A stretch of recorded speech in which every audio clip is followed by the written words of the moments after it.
श्री कृष्ण चरितामृतम भाग 46। कोई नींद खरीदो री गोपी प्रेम।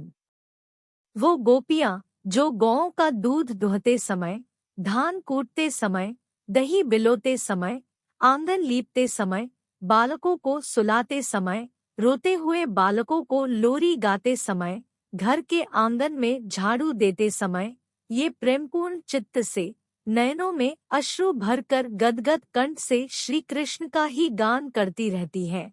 तात विदुर जी, इनसे बड़ा भाग्यशाली और कौन होगा। इसलिए इस विश्व ब्रह्मांड में धन्य अगर कोई है तो यही गोपांगनाएं ही है। तात विदुर जी, गोकुल की गोपियां अब निरंतर श्री कृष्ण चिंतन में ही लगी रहती है। सोते जागते खाते खिलाते हर समय इनके चित्त में वही माखन चोर ही गड़ गए हैं। री चित्त में माखन चोर गढ़े, मेरे घर चोरी की, ये कहते हुए गोपी कितनी आनंदित होती। मुझसे झूठ बोला उसने, ये कहते हुए गदगद हो जाती। मेरी बैया मरोरी, उफ, ये कहते हुए तो आत्ममुग्ध ही हो जाती। मेरी मटकी फोरी, आत्मश्लाघा से भर जाती। कन्हैया कन्हैया बस कन्हैया। तात इसी यमुना के किनारे सुबह शाम मिलती थी गोपियाँ और चर्चा होती, पर चर्चा का विषय एक ही होता, नंदनंदन। तात अब क्या ये गोपियाँ श्री कृष्ण से अलग है? इनका अंतःकरण विशुद्ध रूप से श्री कृष्णमय हो चुका है।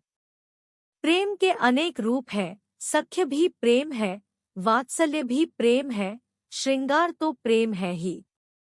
ये सब प्रेम की धाराएं हैं, अद्भुत है। एक मापदंड नहीं होता इन धाराओं का, ये किस तरह किस ओर बहेंगी आप कह नहीं सकते। ता ज्ञान का एक मापदंड है, योग का एक मापदंड है, पर प्रेम का एक मापदंड हो ही नहीं सकता। रोना प्रेम, हंसना प्रेम, मनोहार करना प्रेम, गाली देना भी प्रेम, स्वीकार करना प्रेम, अस्वीकार करना प्रेम, सोना प्रेम, जागना प्रेम। ज्ञान पर बोला जा सकता है, योग पर और अच्छा बोला जा सकता है, पर प्रेम पर कैसे बोले। तात और फिर इन ब्रिज गुजरी का प्रेम, ये तो सर्वोत्तम है। इस प्रेम के लिए तो ब्रह्मा तक तरसते हैं। भगवान शंकर इन्हीं का भेष बनाकर ब्रिज में गोपी बन जाते हैं। इनकी तुलना किससे। तात उद्धव कुछ देर शांत रहे, फिर ब्रिज की लीलाओं को सुनाने लगे। बाबरी हो गई है क्या ये गोपी, सुबह से ही चिल्लाए जा रही है और गोकुल की गलियों में पुकार मचा रखी है। कोई नींद खरीदो मेरी, कोई नींद खरीदो। गोकुल के लोग उसे देखते हैं, पहले तो सोचते हैं कोई वस्तु बेच रही होगी, फिर जब ध्यान से सुनते हैं तब हंस पड़ते हैं। नींद खरीदो, पर वो गोपी गंभीर है और गंभीरता में ही पुकार लगा रही है। कोई नींद खरीदो। वो बार बार नंद महल में भी जाती है, नंद महल के चक्कर लगाती है और वही पुकार, कोई नींद खरीदो। गोकुल के लोग अपने अपने घर से बाहर आ गए थे उस विचित्र गोपी को सुनने के लिए। ये गोपी उन्हीं की थी, गोकुल की ही थी, परिचित ग्वाले की पत्नी थी। सब जानते थे, पर सबको विचित्र लग रहा था कि इसे हो क्या गया है ये। सुन सखी, अपनी नींद मुझे दे दे। ये दूसरी बाबरी आगी थी और उसने इस गोपी की नींद मांग ली थी। पर तू बेचना क्यों चाहती है? क्या तुझे नींद प्रिय नहीं है? हंसते हुए उस नींद बेचने वाली से पूछ ही लिया था।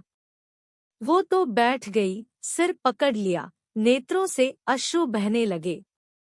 बता तो क्यों बेच रही है अपनी नींद? फिर पूछा, तब उस गोपी ने अपने हृदय के भाव खोले। सखी, मैं क्या बताऊं? मैंने कन्हैया को एक दिन देखा, उसकी सुंदरता, उसकी चपलता, उसकी मोहनी मुस्कान, वैसे तो मैंने उसकी बातें खूब सुनी थी, घर घर उसकी ही तो बातें हैं, पर सुनने में और देखने में अंतर तो होता ही है। उस दिन मैंने उसे देख लिया, वो माखन चुराकर गोपी के घर से निकल रहा था। आहा! उसका वो मदमातापन, उसका वो अलहड़पन, उसकी सुंदरता, मैं तो बस मुग्ध ही हो गई। कुछ देर के लिए जड़वत हो गई, मुझे कुछ सुध न रही अपनी। तब मैंने देखा वो चला गया था आगे, मैं भागी उसके पीछे, वो रुक गया मुझे देखकर। मेरी सांसें फूल रही थी भागते भागते, और जब उसके पास गई तब और सांस चढ़ने लगी। मैंने झट से उसका हाथ पकड़ लिया, वो मुस्कुराते ही रहा। मैंने उस बाल गोपाल को चूम लिया इधर उधर देखकर। वो फिर भी मुस्कुराता रहा। उफ! उसकी वो मुस्कुराहट!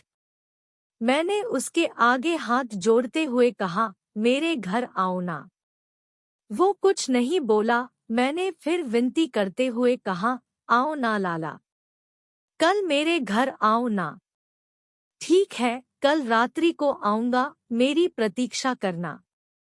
वो पीतांबरधारी ये कहते हुए भाग गया और दूर जाकर रुका, फिर बोला, सोना नहीं, प्रतीक्षा करना, अवश्य आऊंगा। वो गोपी अपनी बात बता रही है। फिर आगे क्या हुआ? दूसरी गोपी ने पूछा। आगे?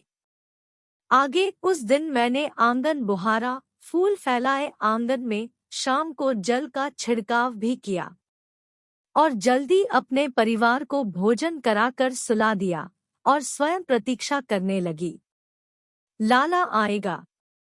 फिर आगे क्या हुआ? आगे? आगे तो जैसे जैसे रात होती गई, ठंडी व्यार चल रही थी, मुझे नींद आ गई। ओ! दूसरी गोपी तुरंत बोली, क्या नंद के लाला आए थे? आए थे, उन्होंने घर में प्रवेश भी किया, पर मैं सो गई थी। वो चले गए, मुझे सोती हुई देखकर चले गए।